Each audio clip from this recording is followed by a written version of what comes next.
ఇప్పుడు నేను చెప్పబోయే ఉపన్యాసం ఇప్పుడు నేను చెప్పే విషయంతో సంబంధం లేదు.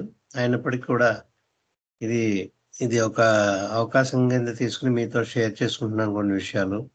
ఇప్పుడు సూర్యనారాయణ గారు పాడిన పాట పూర్తిగా సంస్కృతంలో సాంస్క్రిట్ అది. సంస్కృతంలో మనకి బాబా మీద రాసిన పాటలు చాలా తక్కువ ఉన్నాయి. వేళ్ళ మీద లెక్క పెట్టొచ్చు. పప్పూరు రామచంద్రన్ అండి. ఆయన మేధావి, చాలా పండితుడు. పాలిటెక్నిక్ లెక్చరర్ చేసి తర్వాత ప్రిన్సిపల్ కూడా అయ్యారు ఆయన. బాబాకి 1970స్‌లోను, 80స్‌లోను కూడా బాబాతోటి మమేకమై ఉన్నారు. ఎన్నో పాటలు 'అవతార్ మెహర్ బాబా' శ్రీకాకుళం సెంటర్‌లో కూడా, కరీంనగర్‌లో కూడా చేశారాయన. పాలిటెక్నిక్ కరీంనగర్‌లో లాస్ట్ పోస్టింగ్ ఆయన. ఆయన నాకు కూడా బాగా పరిచయం. ఆయన కూడా గాడ్ స్పీక్స్ మీద ఎక్కువ ఉపన్యాసాలు ఇస్తూ ఉండేవారు. ఈ పాట కాక ఇంకా 2, 3 పాటలున్నాయి. అప్పుడప్పుడు నేను పాడుకుంటూ ఉంటాను. ఆయన సంస్కృతంలో రాసింది. ఇది మాత్రం పూర్తిగా సంస్కృతం. సాంస్క్రిట్ ఇది. చక్కగా రాశారు. ఆ భాష వింటుంటే, ఎందుకంటే ఇది అరుదైన పాట. మన సూర్యనారాయణ గారు మనందరికీ వినిపించారు కాబట్టి, ఇది అవకాశం కింద తీసుకొని ఆయన్ని ఒకసారి తలుచుకుంటున్నాను, పప్పూరి రామచంద్ర గారిని. అప్పుడు నాకు తొలి రోజులు బాగా 10. ఆయన మాత్రం సీనియర్ అప్పటికి. ఎక్కువ స్పీచెస్ ఇచ్చేవారు. చాలా లోతుల్లో తెలుగులో ఇచ్చేవారు. గాడ్ స్పీక్స్ మీద కూడా. ఆయన స్పీచెస్ కూడా 4, 5 విన్నాను. ఆయన తుది క్షణాలు అనకూడదు కానీ మా చేతుల మీద అయ్యాయి. ఆయనకి జబ్బు చేసింది బాగా. హోమియో డాక్టర్ అందరికి మందులు ఇచ్చేవారు.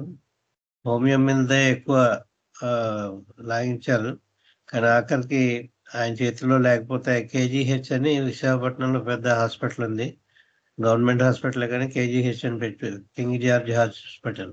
చాలా ఫేమస్ అక్కడ. అందులో జాయిన్ చేశారు. అయితే వైజాగ్‌లో ఎవరు లేరు. బాబా లవర్ కింద మేము తీసుకున్నాం ఆయన్ని. ఆయనకి రోజు 4, 5 రోజులు నేను క్యారియర్ పట్టుకెళ్ళి భోజనం ఇచ్చా. మా మిసెస్ వండి పెట్టేది. నేను క్యారియర్ తీసుకెళ్ళి భోజనం పెట్టేవాడిని. ఆఖరికి భోజనం ఒక రోజున అలాగే నేను ఆఫీస్‌కి వెళ్తూ క్యారియర్ ఇచ్చి నా డ్యూటీని వెళ్ళిపోయాను. భోజనం చేసిన తర్వాత కొంచెమే తిన్నారు ఆవిడ. ఎంతో తినలేదు. పప్పూరు అని ఇంకొక ఆయన కూడా, వాళ్ళ అబ్బాయి నికుంజ్ అతని పేరు. అతను కూడా ఇప్పుడు హోమియో డాక్టర్ కింద వైజాగ్‌లోనే చేస్తున్నాడు. అతను మాత్రం చిన్నవాడు అప్పటికింకా. నాకంటే కూడా చిన్నవాడు. అతను మధ్యాహ్నం అయ్యేటప్పటికి చనిపోయారాయన. అయితే అడిగాను నేను, "మరి భోజనం తీసుకొచ్చాం గదా! తిన్నారా?" అంటే, మీరు తీసుకొచ్చిన క్యారేజ్ భోజనం తిన్న తర్వాతే చనిపోయారండి ఆయన. 2, 3 ముద్దలు తిన్నారు" అన్నారు. అలాగా ఆఖరి బాబా మా మా ఆవిడ వండిపెట్టిన అన్నంలో ఆయన ఆయన ప్రసాదం ఆవిడిచ్చిన భోజనంతోటి బాబా ఆయన దగ్గరికి తీసుకెళ్ళిపోయారాయన. మంచి తెలివైన వారాయన. మహానుభావుడు. బాబా మీద మంచి పట్టుంది. శ్రీకాకుళం వాళ్ళందరినీ కూడా అవతార్ మెహర్ బాబా ప్రేమికుల కింద ఎంతో మందిని ఆయన మార్చారు ఆయన ఉపన్యాసాల ద్వారా. అంచేత ఈ పాట సంస్కృతం పాట అని చెప్పి మీతోటి ఈ అవకాశం వచ్చిందని షేర్ చేసుకున్నాను. ఎందుకంటే మాకు కొన్ని అది వయసు రీత్యా ఎక్కువ కాబట్టి మాకు అనుభవాలుంటాయి. ఆ పాత అనుభవాలు మళ్ళీ ఇటువంటి అవకాశం వచ్చినప్పుడు చెప్పుకోకపోతే ఇంకోసారి షేర్ చేసుకొని కూడా వీలవ్వదని చెప్పి ఈ సూర్యనారాయణ గారు రాసిన పాట యొక్క అనుభవం ఆ సందర్భంలో చెప్పడం జరిగింది. ఇక ఈరోజు ఉపన్యాసానికొస్తే ఇది చాలా జటిలమైంది. ఉన్నది మాత్రం కొంచెం విషయమే. కానీ ప్రతి వాడు కూడా చాలా లోతుల్లోకి వెళ్ళి చెప్తే తప్ప దానికి సరియైన అర్థం అవగాహన అవ్వదు. ఇది భావు కల్చర్ గారు బుక్ రాశారాయన. 'Avatar of the Age Meher Baba manifesting' అని. 'Avatar of the Age Meher Baba' దాకా బానే ఉంది. అందరికీ తెలిసినదే అది. ఈ యుగావతారుడు. ప్రస్తుత యుగావతారుడు మెహర్ బాబా అని అర్థం దానికి. 'అవతార్ ఆఫ్ ది ఏజ్' అంటే. మేనిఫెస్టింగ్ అంటే ఆయనకి యూనివర్సల్ వర్క్ ఆయన పనిచేస్తున్నారనమాట. ఆయన ద్వారా ఆయన పని ఆయన చేస్తున్నారండి. మేనిఫెస్టేషన్ జరుగుతోందని. ఈ మేనిఫెస్టేషన్ అన్నది శరీరంతోటి ఉండగా కొంత చేశారు వర్క్ అది. యూనివర్సల్ వర్క్ అది. యూనివర్సల్ వర్క్ చేసిన తర్వాత దాని యొక్క ప్రభావం చూపించడం మేనిఫెస్టేషన్. ఆయన శరీరం సాధించిన తర్వాత 31 జనవరి 69 తర్వాత మేనిఫెస్టేషన్ ప్రారంభమైంది. అంటే ఆయన నాటిన బీజాలు, ప్రేమ బీజాలు, I have come to so the seed of love in your hearts అన్నారు. మీ హృదయాల్లో ప్రేమ బీజాలు నాటడానికి వచ్చాను అన్నారు బాబా. ఆయన నాటిన బీజాలు మొలకెత్తి అవి వాటి యొక్క ప్రభావం చూడడం మొదలుపెట్టింది. అని చేత మేనిఫెస్ట్ అవుతున్నారు, మేనిఫెస్టేషన్ జరుగుతోంది. ఆయన చేసిన పనికి ప్రభావం, ప్రతిఫలం కనిపిస్తుంది అనమాట. ఆ కనిపించడం ప్రస్ఫుటంగా తెలుస్తోంది ఆయన చేసిన పనికి ఆ ప్రభావం, దాని మేనిఫెస్టేషన్. అది 100 years లోపల నా మేనిఫెస్టేషన్ జరుగుతుందన్నారు బాబా. అంటే ఒక్కముడిగా జరగదు, దాని పీక్ వచ్చేటప్పటికి ప్రతి ఒక్కరికి తెలుస్తుంది అన్నారు. అది మేనిఫెస్టేషన్ అంటే. అంటే ఆయన శరీరంతో ఉండక్కర్లేదు, అవతార పురుష శరీరం లేకపోయినా కూడా దాని ప్రభావం ఆయన శరీరం సాధించిన తర్వాతే ఉంటుంది. ప్రతి అవతారంలోనూ అలాగే జరిగింది. జీసస్ క్రైస్ట్ క్రూసిఫై అయ్యి ఆయన శరీరం సాధించిన తర్వాత, అలాగే రాముడుగా కానీ, కృష్ణుడిగా కానీ, బుద్ధుడిగా కానీ, వాళ్ళ యొక్క శరీరాలు, అవతార పురుషుల శరీరాలు సాధించిన తర్వాత దాని ప్రభావం చాలా విశ్వం అంతా కూడా వ్యాపించి, ఎక్కువగా కొమ్మలు కింద ఒక చెట్టు నాటితే మొదటి చిన్న మొక్కలాగే ఉంటుంది, అది పెద్ద వృక్షం అవుతుంది. వృక్షం అయిన తర్వాత ఇది పువ్వులు కాయడం, కాయలు కాయడం, ఇవన్నీ కూడా ఆ ఎదుగుతూ ఉంటుంది. అలా వృక్షం ఎలా అయితే ఎదుగుతూ ఉంటుందో, అవతారుడు తన శరీరం సాధించిన తర్వాత ఆయన యొక్క విశ్వ కళ్యాణం గురించి ఆయన చేసిన యూనివర్సల్ వర్క్ ఏదైతే ఉందో, విశ్వం గురించి పని, ఆ పని యొక్క ప్రభావం ప్రస్ఫుటంగా కనిపిస్తూ తెలుస్తూ ఉంటుంది. చిన్న చిన్న ఉదాహరణ చెప్పుకుంటే, ఒక చిన్న ఉదాహరణ, ఆయన ఎప్పుడో క్రికెట్ ఆడారు. అప్పుడెప్పుడు ఆడిన క్రికెట్ అది ప్రతిఫలించి దాని ప్రభావం ఇప్పుడు నేటికి కూడా ఎంత ఎక్కువగా చూపెడుతుందో, ఈనాటికి కూడా అన్ని ఆటల్లోనూ కూడా క్రికెట్ ఆట ప్రభావం. అలాగే కుష్టి రోగులకి సేవ చేశారు బాబా. ఆ కుష్టి రోగులు సేవ చేయడం వల్ల ఇప్పుడు ఎక్కడ కుష్ఠరోగుడు అన్నవాడికి వెతకవలసి వస్తుంది. కుష్ఠరోగం పూర్తిగా నిర్మూలన చేయబడింది. అలాగే అస్పృశ్యత, అంటరానితనం ఎక్కువ బ్రాహ్మిన్స్ అతని క్యాస్ట్కి మధ్య ఉండేది. ముట్టుకునేవారు కాదు బ్రాహ్మిన్స్ వేరే క్యాస్ట్ వాళ్ళని. అంటరానితనం కూకటి వేలతోటి తీసేసారు ఆయన బాబా. బాబాయ్ కూకటి హజరత్ బాబాయ్ స్కూల్లోనే అంటరాని వాళ్ళకి పిల్లలకి, బాలురికి స్నానాలు చేసి సేవ చేసి అంటరానితనాన్ని నిర్మూలించారు. నిర్మూలించి దాని ప్రభావం ఆయన శరీరం సాధించిన తర్వాత మొదలైంది. అంటరానితనం అనండి, క్రికెట్ అనండి, బీదరికం అనండి, ఇవన్నీ కూడా. బీదరికి ఎంతో బీద దేశం మన హిందూ దేశం. మా కాలంలో 1940s అందరూ అంతా బీదరికంగానే ఉండేవారు. నేను 40s పుట్టాను, అంటే చాలా బీదరికంలో ఉండేవాళ్ళు. అలాంటిది రిచ్ కంట్రీ అయింది మన భారతదేశం. అంచేత ఇంత బీదరికంగా కూడా నిర్మూలన చేశారు. ఆయన చేసిన పనంతగా ప్రభావం ఆ విధంగా భౌతికంగానే కాకుండా ఆధ్యాత్మికంగా కూడా చాలా ప్రస్ఫుటంగా మనకి తెలుస్తోంది. ఏదో రకంగా భగవంతుని అలా పరిగెడుతున్నారు మానవాళి. ఇప్పుడు అదేదో నదీ స్నానం చేయడానికి అది రైటా తప్ప అనేది వేరే చూస్తే, ఏదో భగవంతుడికి పుణ్యం వస్తుంది, మనం ఆ విధంగా మనం చేసిన చెడ్డ వల్లని నాశనం అవుతాయనే ఉద్దేశంతో కోటాను కోట్ల మంది వచ్చి స్నానాలు చేయడం, ఆయన యొక్క అవతారణ యొక్క రాకకి మేనిఫెస్టేషన్ ఇవన్నీ ప్రస్ఫుటంగా కనిపిస్తూ ఉంటాయి. భగవత్ చింతన పెరిగింది అని చెప్పడానికి. భగవత్ చింతన పెరగడం వల్లే అవతార్ మెహర్ బాబాగా మన బాబా ప్రేమికులే కాక ఇతరత్ర కూడా ప్రభావం పెరగడం వల్ల భక్తి భావం అది పెరిగి ఏదో రకంగా, ఏదో రూపంలో, ఏదో భగవంతుని ఇది చేయడం జరుగుతుంది. ఇంక ఆయన రాసిన 2 విషయాలు రాశారు ఆయన, భావకల్చర్ గారు. అదేంటే మిరకిల్స్, అంటే అద్భుతాలు, మహాద్భుతాలు అన్నారు వీటిని. మామూలు మిరకిల్స్ కాదు, మహాద్భుతాలు. బాబా చేసిన మహాద్భుతాలు 2. ఇవి అద్భుతాలు కాక ఇంకేమవుతాయి అని చెప్పి 2 విషయాలు చెప్పారు. అందులో బహుశా నేను వేరే విషయాలు మాట్లాడాను కాబట్టి ఒక అద్భుతం గురించి వర్ణించి చెప్పడం జరగచ్చు. రెండో అద్భుతం వీలవుతే అయిపోతుంది, లేకపోతే అవ్వకపోతే తదుపరి దాంట్లో, ఇవాళ మంగళవారం కాబట్టి లక్ష్మీవారం దాంట్లో కంటిన్యూ చేస్తాం. ఇక్కడ చెప్తున్నారు మొదటి వాక్యం అండి. ఫస్ట్ వాక్యం ఏంటంటే గాడ్. మనం గాడ్ అనగానే, ఎందుకంటే మాకు తెలుసు కదా మీరు చెప్పక్కర్లేదు అని ఎవరైనా అనుకుంటే అది ఒకవేళ తప్పుగా అర్థం చేసుకోవచ్చు. గాడ్ అంటే మనం ఏ రూపం లేని నిరాకార నిర్గుణ స్థితిని మాత్రమే గాడ్ అనాలి. మెహర్ బాబాని లేకపోతే ఇంకో అవతారాన్ని గాడ్ అనకూడదు. అండ్ అవతారాన్ని అనాలి తప్ప గాడ్ అనకూడదు. చేత he is not God, he is God man. And God కాదు, గాడ్ మ్యాన్. అవతారుడు అంటే గాడ్ మ్యాన్. ఉట్టి గాడ్ అన్న ఉంటే తప్పు. చేత ఇక్కడ గాడ్ అంటున్నారు అంటే నిరాకార నిర్గుణ స్థితిలో ఉన్న భగవంతుడు. ఆ స్థితిలో ఉన్న భగవంతుడు అంటే ఏ రూపం కాదు. ఏ భగవంతుడు అంటే రాముడా, కృష్ణుడా, బుద్ధుడా అని అడగకూడదు ఇక్కడ.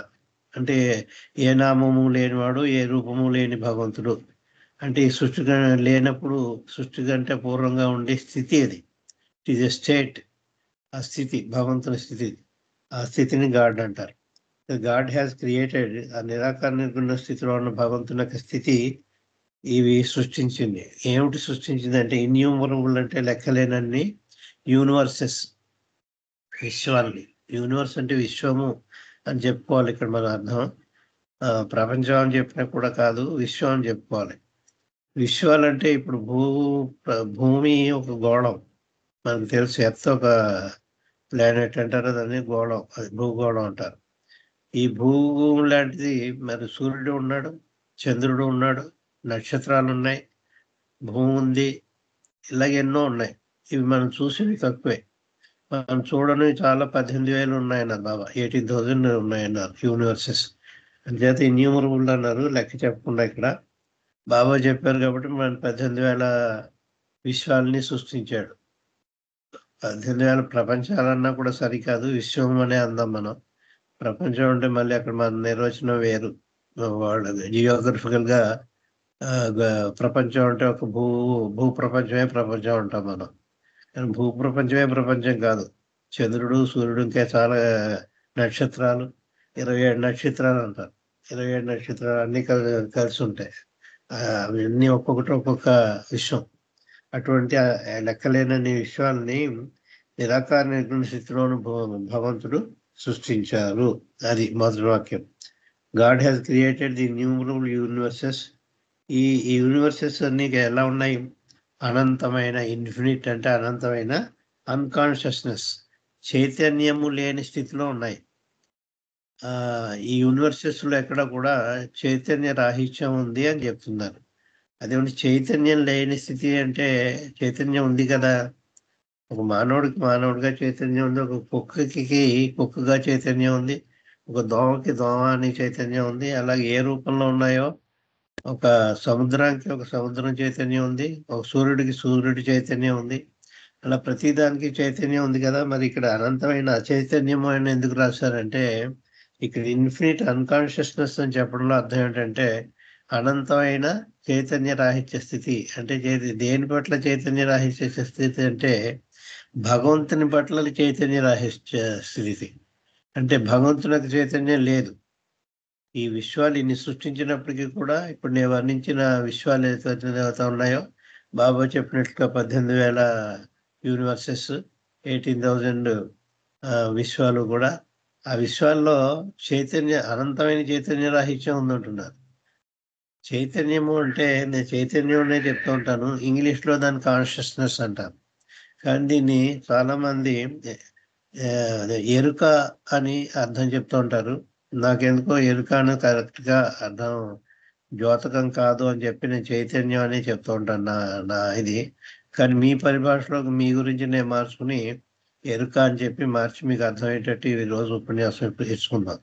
చేత వీటికి ఈ అనంతమైన ఈ విషయాలన్నింటిలో కూడా వీటికి భగవంతుని యొక్క ఎరుక లేదు. అంటే భగవంతుని యొక్క చైతన్యం లేదు, భగవంతుని యొక్క ఎరుక లేదు. అంచేత వాటికి భగవంతుని మీద పట్ల అచైతన్యం ఉంది, చైతన్య రాహిత్యం ఉంది. మరి దేని యొక్క ఎరుక ఉందంటే ఈ సృష్టి యొక్క అబద్ధమైన ఈ సృష్టి, ఇల్యూజన్, క్రియేషన్, దీని యొక్క చైతన్యం ఉంది. 18,000 సృష్టించాడు, 18,000 విశ్వాలను సృష్టించాడు. ఈ సృష్టించిన అసంఖ్యాకమైన ఈ విశ్వాల్లో ఏమి నిండి ఉందంటే అచైతన్య స్థితి. భగవంతుని పట్ల నేనే భగవంతుడిని అని చైతన్యం లేకపోవడం. అది నేనే భగవంతుడిని అని చైతన్యం ఉంటే కాన్షియస్నెస్ ఉన్నట్లు లెక్క. అంటే డివైన్ కాన్షియస్నెస్ ఉందని, దైవ చైతన్యం ఉందని. అంటే 18,000 విశ్వాల్లోనూ కూడా భగవంతుని యొక్క పట్ల చైతన్యము లేక ఎరుక లేదు. భగవంతుని పట్ల కాకుండా వేరే వాటి పట్ల చైతన్యం ఉంది తప్ప, ఎరుక ఉంది తప్ప వేరేగా ఎరుకుంది. ఒక దోమకి తన దోమగా ఎరుకుంది. ఒక ఆవుకి తన ఆవుగా ఎరుకుంది. ఒక మల్లికార్జునరావుకి మల్లికార్జునరావుగా ఎరుకగా ఉంది.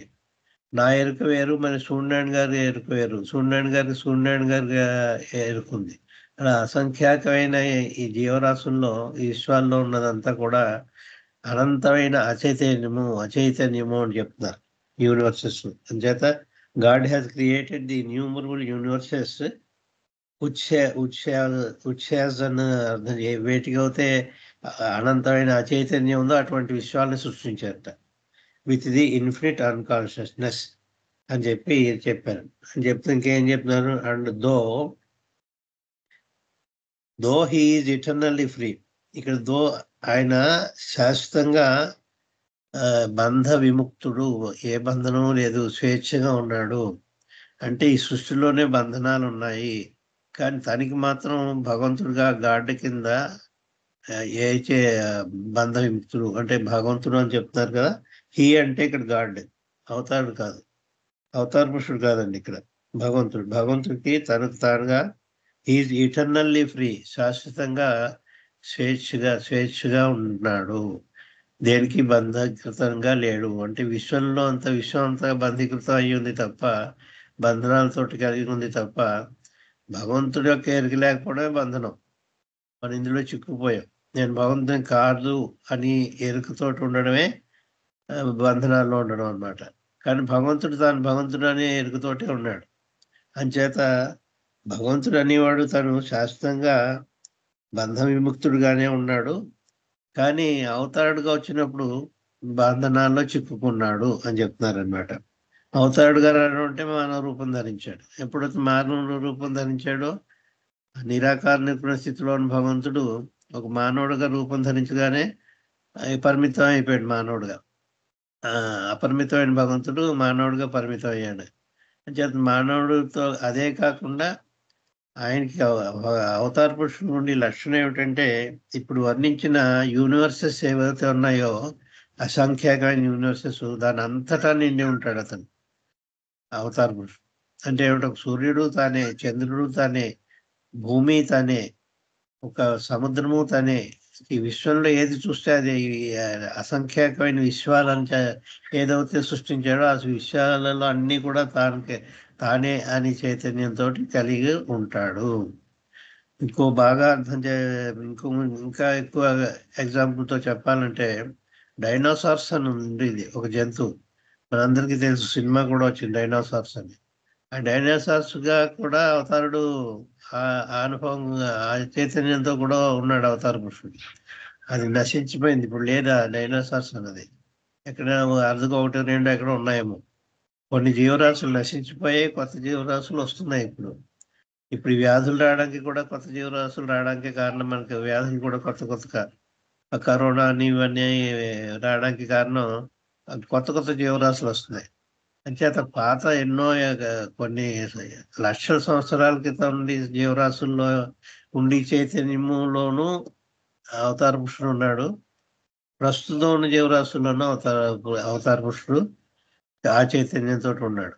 ఆ చైతన్యంతో అంచేత బంధీకృతుడై ఉన్నాడు అన్నమాట ఇది. ఎందుకంటే ఇది సృష్టి అంతా అబద్ధం కాబట్టి, అసత్యము అది అబద్ధము, ఇది కేవలం ఊహాజనితమైందే. ఇది జస్ట్ అని ఇమాజినేషన్ సృష్టి అంతా. అంచేత ఇమాజినేషన్లో ఉన్న ప్రతి ఎవ్రీథింగ్ అండ్ ఎవ్రీ వన్ అన్నారు ఇక్కడ. ఎవ్రీథింగ్ అంటే జీవం లేనిది ఎవ్రీథింగ్ అంటాం. అంటే చలనాచలాలు, అంటే కదిలిది కదలంది. కదలని దాంట్లోనూ ఆయన చైతన్యంతో ఉన్నాడు. కదిలిది అంటే ప్రాణం ఉన్నవన్నీ కదులుతూ ఉంటాయి. ఒక వృక్షం కానీ, క్రిమికీటకాలు కానీ, ఇవన్నీ కదులుతూ ఉంటాయి వాటంతటవి. అంటే చరాచరాలు అంటాడు. చరము అంటే కదిలిది, అచరము అంటే కదలంది. ఈ చరాచరాల్లో సృష్టిలో ఎన్నో కొన్ని లక్షలాది సంవత్సరాల క్రితం ఉన్న వాటిల్లోనూ ఆ చైతన్యంతో, ఇప్పుడున్నతోటి రాబోయే వాటిల్లో కూడా చైతన్యం కలిగి ఉంటాడు. అంచేత అంత ఇన్ఫినిట్ అన్కాన్షియస్నెస్లో ఉన్నాడు అవతార పురుషుడుగా భగవంతుడు. అంచేత కానీ తన యొక్క నిజస్థితి ఏదైతే ఉందో ఆ స్థితిలో తను బంధీకృతుడు కాకుండా స్వేచ్ఛతో ఉన్నప్పటికీ కూడా తన నిజస్థితి ఏది? అవతారుడి యొక్క నిజస్థితి నిరాకార నిర్గుణ స్థితి, ఏ రూపం లేని స్థితి. ఆ స్థితిలో అంచేత దో God is eternally free with infinite consciousness అంటున్నారు చూసారా. ఇందాకేమో ఇన్ఫినిట్ అన్కాన్షియస్నెస్ అన్నాడు. God is experiencing infinite unconsciousness in illusion in this creation. ఈ క్రియేషన్లో అనంతమైన అచైతన్యం అనిపిస్తున్నాడు. కానీ తన నిజస్థితి అయినా ఈ సృష్టికంతా పూర్వం ఉన్న స్థితి అయినా భగవంతుడుగా తను అనంతమైన చైతన్యాన్ని అనిపిస్తున్నాడు. అక్కడ అనంతమైన చైతన్యం అంటే ఇన్ఫినిట్ కాన్షియస్నెస్ తోటి ఉన్నారు. అంటే 10 స్టేట్స్ ఆఫ్ గాడ్లో గాడ్ 2A స్థితిలో, మళ్ళీ గాడ్ ఫస్ట్ స్టేట్ ఆఫ్ గాడ్లో అక్కడ కాన్షియస్నెస్ అనుభవించట్లేదు. ఆయన ఇన్ఫినిట్ కాన్షియస్నెస్ ఉంటుంది తప్ప ఈజ్ నాట్ ఎక్స్పీరియన్సింగ్. కానీ 2A స్టేట్లో మాత్రం ఇన్ఫినిట్ కాన్షియస్నెస్ అనుభవిస్తాడు భగవంతుడు 10 స్థితిలో భగవంతుడు. చేతి ఇక్కడ భగవంతుడు నిరాకార నిర్గుణ స్థితిలో ఉన్న భగవంతుడు, ఏ రూపంలో అయిన భగవంతుడు తను నిజస్థితి అయినా, పూర్వపు స్థితి అయినా, ఒరిజినల్ స్థితి అయినా, శాశ్వత స్థితి అయినా, నిరాకార నిర్గుణ స్థితిలో అనంత చైతన్యంతో ఉన్నప్పటికీ కూడా ఈ విశ్వంలో తానే సృష్టించుకున్న ఈ విశ్వంలో ఉన్న అనేక రకాలైన విశ్వాలలో తాను బంధీకృతుడుగా ఉన్నాడు. ఇక్కడేమో స్వేచ్ఛగా ఉన్నవాడైనా అక్కడ బంధీకృతుడై ఉన్నాడు. అనేక రకాల రూపాలతో తాను తాదాత్మ్యత చెందుతూ ఉన్నాడు. అన్నీ తానే. యు ఎలోన్ ఎగ్జిస్ట్ అని భావుకల్చుడు గారే రాశారు ఒక పాట. అందులో పంది నువ్వే, కుక్క నువ్వే, గాడిద నువ్వే అని చెప్పి రాస్తే బాబాని అవమానపరిచినట్టు ఉంటుంది. కుక్క, పంది, గాడిద అని చెప్పి రాశారని చెప్పి తప్పు పడితే చాలా కరెక్ట్గా రాశాడు బాబు. కలిసి అది ఒక కష్టం కూడా మార్చడానికి వీల్లేదన్నారు బాబా. అతను కరెక్ట్గా యూనివర్స్లో ఉన్న అన్ని జీవరాశుల్లోనూ కూడా, జీవరాశి అంటే ప్రాణం ఉన్నదని అనుకోకండి, ఒక శిల, ఒక పర్వతం, ఒక నది, ఒక సముద్రం, మహాసముద్రం, అన్నీ తానే. అక్కడ జీవం లేనివి అవన్నీ కూడా. ఒక మహాసముద్రం కానీ, ఒక నది కానీ, ఒక కాలువ కానీ, ఒక చెరువు కానీ, లేకపోతే నుయ్యి కానీ, ఏదైనా కూడా సృష్టిలోనే. ఆ సృష్టిలో అన్నింటిలోనూ వాటిల్లోనూ కూడా ఆ చైతన్యంతో కూడా అవతార పురుషుడు ఉంటాడు ఏకకాలమందు. అది ఏకకాలమందు అక్కడ ఆ స్థితి ఉంటుంది. నిరాకార నిర్గుణ స్థితిలో భగవంతుని యొక్క చైతన్య స్థితి ఉంది ఆయనకి. ఇక్కడ ఈ స్థితి ఉన్నాయి, 2 స్థితులు. అదేమో డివైన్ కాన్షియస్నెస్, ఇది క్రియేషన్ కాన్షియస్నెస్. ఈ క్రియేషన్ కాన్షియస్నెస్ అంటే సృష్టి యొక్క చైతన్యం. అంచేత తను ఒరిజినల్ స్థితిలో ఆయన స్వేచ్ఛగా ఉన్నప్పటికీ కూడా ఇక్కడ ఈ సృష్టిలో మాత్రమే బంధీకృతై ఉన్నాడు అని రాస్తున్నారు. He is eternally free with infinite, though he is eternally free with his infinite consciousness, he has bound. Bound అంటే బంధీకృతుడై ఉన్నాడు. బౌండ్ అంటే అది బైండింగ్స్ ఉన్నాయి, బంధనాలు ఉన్నాయి. ఎందుకంటే సంస్కారాలు ఉన్నాయి, సంస్కారాలతోటి నిండి ఉన్నాడు. అదే తాను అని ఎప్పుడైతే అనిపిస్తున్నాడో సంస్కారం ఉంది మనకు. అంటే ఆయనకి ఎక్కడ సంస్కారాలు ఉన్నాయండి? మల్లికార్జునరావుకి ఉన్నాయి కదా అని ఎవరైనా డౌట్ క్రియేట్ అవ్వచ్చు. మల్లికార్జునరావు నేను, నా పేరు మల్లికార్జునరావు, నాకున్నాయి బంధీకృతులు. మరి అవతార్ మెహర్ బాబాకి లేవు కదండి, మల్లికార్జునరావుకు ఉన్నాయి కదా అంటే, మల్లికార్జునరావు ఎవరు? అవతారుడే. అందుకే you and I are not why but one అన్నది అదే బాబా. మీరు అంటే ఈ సృష్టి అంతలో ఏదేమవుతుందో అది నేను కలిసి మనం కాదు, ఒకటేను. అంచేత నేను ఈ సృష్టి అంతా నిండి ఉన్నాను అని చెప్పారు బాబా. అంచేత సృష్టిలో ఉన్న మల్లికార్జునరావు చైతన్యంతో ఉన్న నేను బాబాయే, అవతారుడే. అవతారుడికి అంత విశ్వాత్మకమైన సృష్టి అంతా నిండి ఉన్న చైతన్యం ఉంటుంది. అంచేత ఇన్ఫినిట్ అన్కాన్షియస్నెస్ లో భాగం కింద మల్లికార్జునరావు చైతన్యం కూడా తోటి కూడా ఉన్నాడు ఆయన. ఒక మల్లికార్జునరావు కాదు, ఇక్కడ వింటున్న వాళ్ళంతా కూడా. ఆఖరికి కంప్యూటర్ దాని ప్రాణం లేదా ఆ చైతన్యం కూడా అయిందే. అంటే విశ్వం అంతా, తాను సృష్టించిన విశ్వం అంతా కూడా నిండి ఉన్న చైతన్యం. దీంట్లో బంధీకృతుడిగా ఉన్నాడు. నిరాకార నిర్గుణ స్థితిలో ఉన్న భగవంతుడు ఏదైతే ఉందో 10 స్టేట్స్ ఆఫ్ గాడ్ లో ఫస్ట్ స్టేట్ ఆఫ్ గాడ్, అక్కడేమో ఫ్రీగా ఉన్నాడు. He is free, he is not bound. చేత అక్కడ స్వేచ్ఛాయుతుడై ఉన్నప్పటికీ కూడా భగవంతుడు నిరాకార నిర్గుణ స్థితిలో రూపం పొందిన స్థితిలో మాత్రం బంధీకృతుడై ఉన్నాడు అని చెప్తున్నారు. ఈ మొదటి వాక్యం యొక్క అర్థం అది. ఇంకొకసారి ఇది ఇంగ్లీష్లో ఇంకోసారి చదువుతాడు, ఎందుకంటే దీని మీద బేస్ అయి ఉంది తర్వాత వాక్యాలన్నీ కూడా. God has created innumerable universes with the infinite unconsciousness, and though God is eternally free with infinite consciousness, God has bound himself with the responsibility. ఇక్కడ ఒక రెస్పాన్సిబిలిటీ వచ్చింది, అక్కడెక్కడ రెస్పాన్సిబిలిటీ లేదు ఆయనకి. అవతార పురుషుడు అయ్యేటప్పటికి బాధ్యతలు వచ్చాయి. అది అవతార పురుషుడు భగవంతుడికే బాధ్యతలు ఉన్నాయి, పంచాయతీ అవతారుడి కింద వచ్చాడు. అవతారుడికి బాధ్యతలు రావడం కాదు, భగవంతుడికే బాధ్యతలు ఉన్నాయి. అంటే ఈ అవతారుడి కింద అవతరించే బాధ్యతలు ఉన్నాయి భగవంతుడికి. నిరాకార నిర్గుణ స్థితిలో ఉన్న భగవంతుడికి బాధ్యతలు ఉన్నాయట. ఏం బాధ్యతలో చెప్తున్నారు?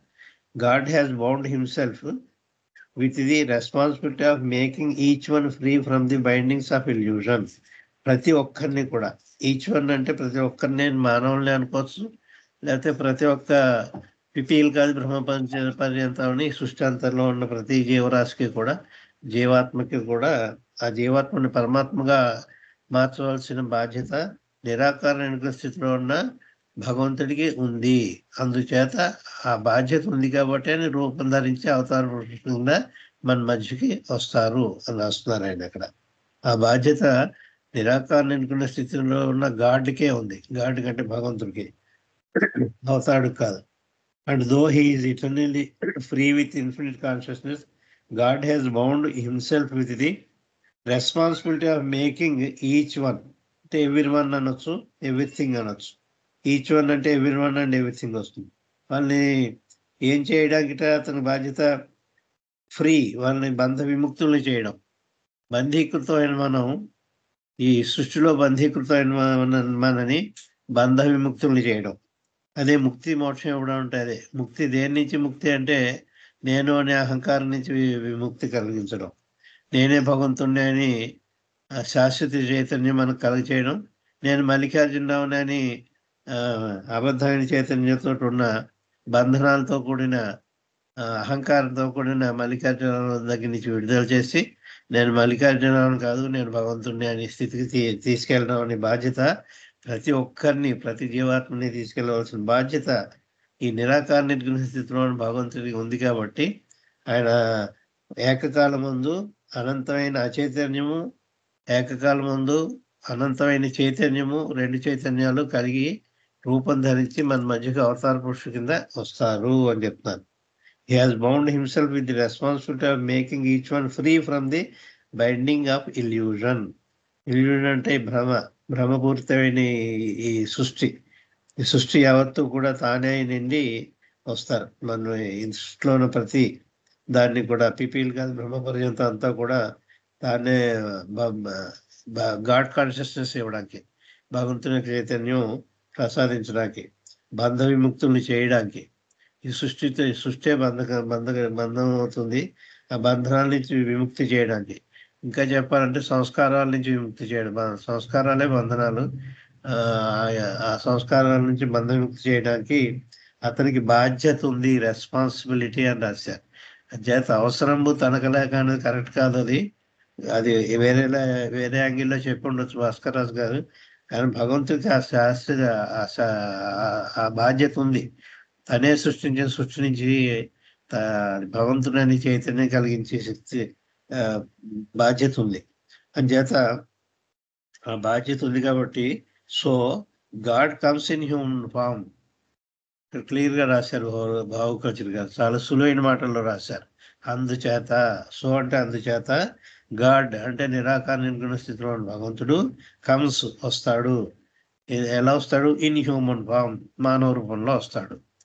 ఈ బాధ్యత ఏ ఆకారం లేని నిరాకార నిర్గుణ స్థితిలో భగవంతుడికి ఒక బాధ్యత ఉంది. కాబట్టి ఈ సృష్టిలోకి ఆ భగవంతుడే, నిరాకార నిర్గుణ స్థితిలో భగవంతుడు ఒక మానవ రూపం ధరించి ఈ సృష్టి మధ్యకి వస్తాడు. ఎందుకంటే ఈ సృష్టిలోని ప్రతి జీవాత్మకి కూడా పరమాత్మ స్థితికి చేర్చడానికి అని చెప్తారు. అంచేత ఇన్ఫినిట్ అన్కాన్షియస్నెస్ని ఇన్ఫినిట్ కాన్షియస్నెస్ స్థితికి తీసుకెళ్తాడు. సృష్టి అంతా దేనితో నిండి ఉంది? ఇన్ఫినిట్ అన్కాన్షియస్నెస్ తోటి నిండి ఉంది. అంచేత అనంతమైన అచైతన్యంతో ఉంది. అచైతన్యం దేని పట్ల? భగవంతుని పట్ల. చైతన్యం ఉంది, మనకు సృష్టి యొక్క చైతన్యం ఉంది, కానీ భగవంతుని చైతన్యం మనకు లేదు. సృష్టి యొక్క చైతన్యం ఉంది. సృష్టిలో ఎన్ని ఉన్నాయో వాటి యొక్క చైతన్యం ఉంది, వాటి యొక్క ఎరుక ఉంది, కానీ భగవంతుని యొక్క ఎరుక లేదు కదా మనకి. అంచేత భగవంతుని యొక్క ఎరుక కలిగేటట్టు, అంటే భగవంతుని యొక్క చైతన్యం కలిగేటట్టు చేయడం గురించి, మనకు సహాయం చేయడం గురించి ఆయన మన మానవ రూపంలో, అన్ని రూపాల్లో కంటే కూడా మానవ రూపం ఉత్కృష్టమైంది కాబట్టి, అన్ని విధాలు కూడా మూడు శరీరాలు పరిపక్వం అయ్యాయి కాబట్టి, స్థూల సూక్ష్మ మానసిక శరీరాలు పరిపక్వం అయ్యాయి కాబట్టి, ఆయన మన మనిషికి మానవ రూపాన్ని ఎంచుకుని, మొదట్లో వేరే రూపాలు కూడా వచ్చారు. అప్పుడు ఆ చిన్నదాంతో సరిపోయింది. ఒక తాబేలు కింద, ఒక చేప కింద దశావతారాలు చెప్తూ ఉంటారు. కూర్మావతారం, వరాహ అవతారం, ఆఖరి పంది రూపంలో కూడా వచ్చాడు. వరాహం అంటే పంది. అంచేత ఆ రూపాల్లో కూడా వచ్చాడు. కానీ ఇప్పుడు ఆ రూపాలతో వస్తే పనికిరారు. ఇంకా బాగా పెరిగిపోయింది కాబట్టి పాప అంటారు, పాపం పెరిగిపోయింది కాబట్టి మానవుడి కిందే రావాల్సిన అవసరం వచ్చింది. అంచేత God comes in human form, age after age. Age after age అంటే యుగాలుగా మనకి చెప్పారు. 700 నుంచి 1400 సంవత్సరాల మధ్యలో అవతరిస్తూ ఉంటాను అని చెప్పి. 700 సంవత్సరాల లోపల అవతరించడం, 1400 సంవత్సరాలు దాటిన తర్వాత అవతరించడం. 700 నుంచి 1400 సంవత్సరాల మధ్యలో ఎప్పుడప్పుడు అవతరిస్తాను. ఇప్పుడు మరి నెక్స్ట్ అవతారం 700 సంవత్సరాలు దాటిన తర్వాతే జపాన్లో వస్తాను అని చెప్పి బాబా చెప్పారు. అంచేత ఇప్పుడు ఈ అవతారం సాధించిన తర్వాత, మేనిఫెస్టేషన్ అయిపోయిన తర్వాత, అవతార్ మెహర్ బాబా కింద మేనిఫెస్టేషన్ అయిపోయిన తర్వాత, అప్పటి నుంచి 700 సంవత్సరాలు దాటిన తర్వాత మళ్ళీ జపాన్లో అవతరిస్తాడు బాబా. చేత గాడ్ కమ్స్ ఒక్కసారి వచ్చి ఊరుకోడు. కృష్ణుడు గారు వచ్చినప్పుడు కూడా ఇది చాలా క్లారిఫై చేశారు. సంభవామి యుగే యుగే అని. ప్రతి యుగంలోనూ సంభవిస్తూ ఉంటాడు అవతారుడు అని చెప్పడానికి ఆ సంభవామి యుగే యుగే అన్న దాంట్లో పవిత్రాణాయ సాధునామ ఆ శ్లోకం అనుకుంటాను, అందులో అనుకుంటా చెప్పారు. So God comes in human form, age after age, as the అవతార పురుషుడు కింద మానవ రూపంలో భగవంతుడు యుగాలుగా అవతరిస్తూ ఉంటాడు. ఎందుకంటే తన బాధ్యత ఉంది కాబట్టి. నిరాకార స్థితిలో ఉన్న భగవంతుడికి బాధ్యత ఉంది. ఆ బాధ్యత ఏమిటి? సృష్టిలో, మాయాన్వితమైన సృష్టిలో అదే నిజం అని చెప్పి కొట్టుమిట్లాడుతూ బంధనాల్లో చిక్కుకున్న ఈ జీవరాశుల్ని, జీవాత్మల్ని పరమాత్మలుగా మార్చడం అతని స్థితి. ప్రతి ఒక్కరిని కూడా పరమాత్మ కింద మారుస్తారు. అంటే ఇది నిల్లు అయిపోతుందంటే నిల్లు అయిపోదు. ప్రతి ఒక్కరిని మార్చినప్పుడు కూడా మళ్ళీ కొత్త సృష్టి వస్తూనే ఉంటుంది. సృష్టిగా అంతం లేదు, అనంతమైంది సృష్టి. So God comes in human form, age after age, as the avatar who becomes everyone and everything. అవతార్ పురుషుడే ఎవ్రీవన్ అంటే ప్రతివాడు అంటే ఆడది కాదా అంటే ఆడాళ్ళు మగవాళ్ళు కూడా ప్రతి మానవుడు అని చెప్పుకోవాలి. ఆడది మానవుడే, మగాడు మానవుడే, ప్రతి మానవుడి కింద. హూ కమ్స్ ఎవ్రీవన్ అంటే మానవుడి, అండ్ ఎవ్రీథింగ్ అంటే జీవరాశులు వేరే. మానవుడు కావ్యాన్ని ఏవైతే ఉన్నాయో అవి, పరిణామ క్రమంలో ఉన్న జీవరాశులు అన్నీ కూడా ఎవ్రీథింగ్లో వస్తాయి.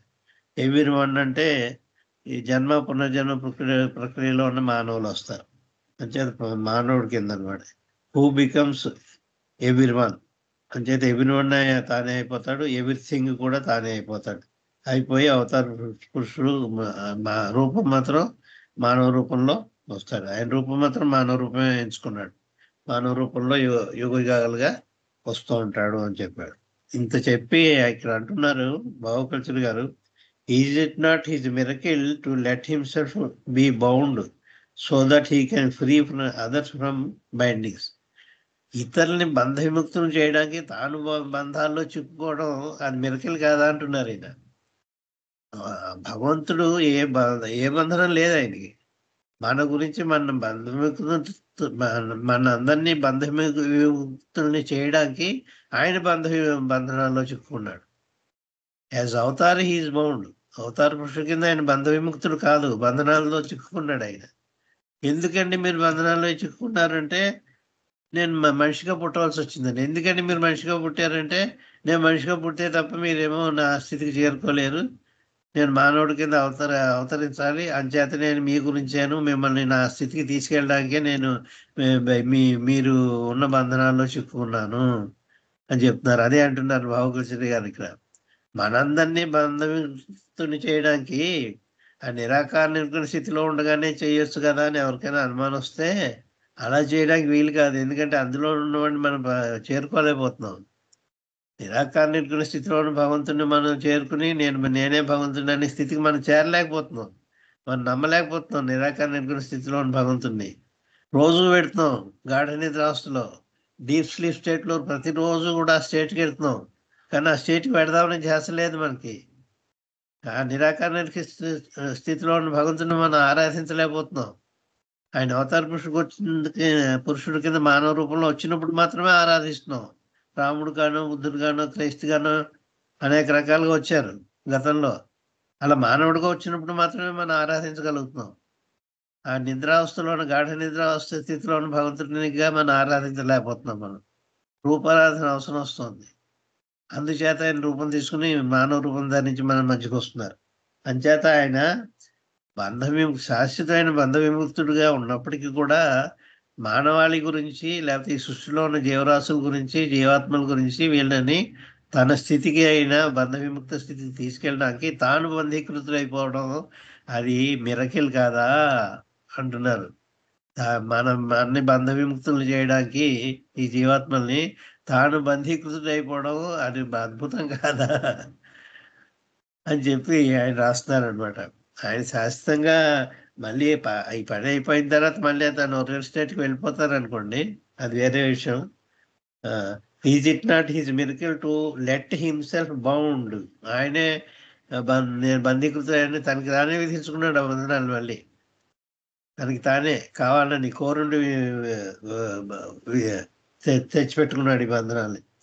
చేత let himself be bound so that, ఎందుకట కారణం ఏమిట, హీ కెన్ ఫ్రీ అదర్స్. అప్పుడు వేరే వాళ్ళని బంధవిముక్తులు చేయగలడు.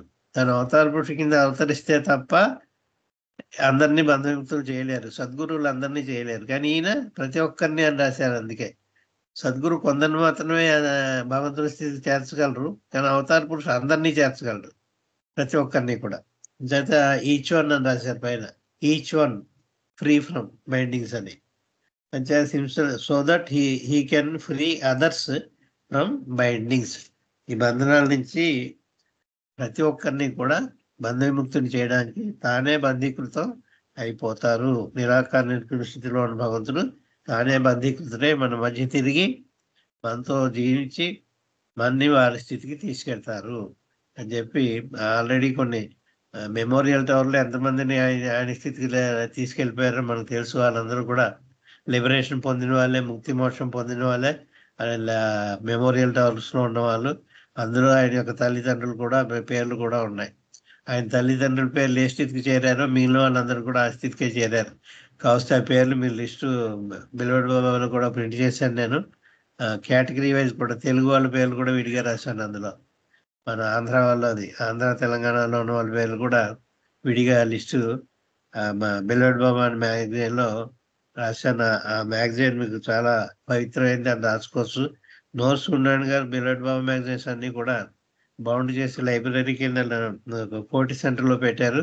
అంచేత మ్యాగజైన్, పాత మ్యాగజైన్ ఏదో తెలియదు, అది తీసుకుని మీరు మనకి ఎంతమందికి బాబా ముక్తి మోక్షం ఇచ్చారో, ఆయన శరీరం చాలించి టైంకి ఎంతమందికి ఇచ్చారో, తర్వాత చాలా మందికి ఇస్తారు. కానీ తాను శరీరం చాలించి టైంకి ఎంతమందికి ఇచ్చారో ఆ లిస్ట్ అక్కడ ఉంది. అంటే 31 జనవరి 69 నాటికి ఎంతమందికి అయితే తను ముక్తి మోక్షం ఇచ్చారో ఆ లిస్టు మెమోరియల్ టవర్ మీద రాయబడి ఉన్నాయి. ఈ ఒక మెరికల్ చెప్పడం అయిందండి ఇవాళ.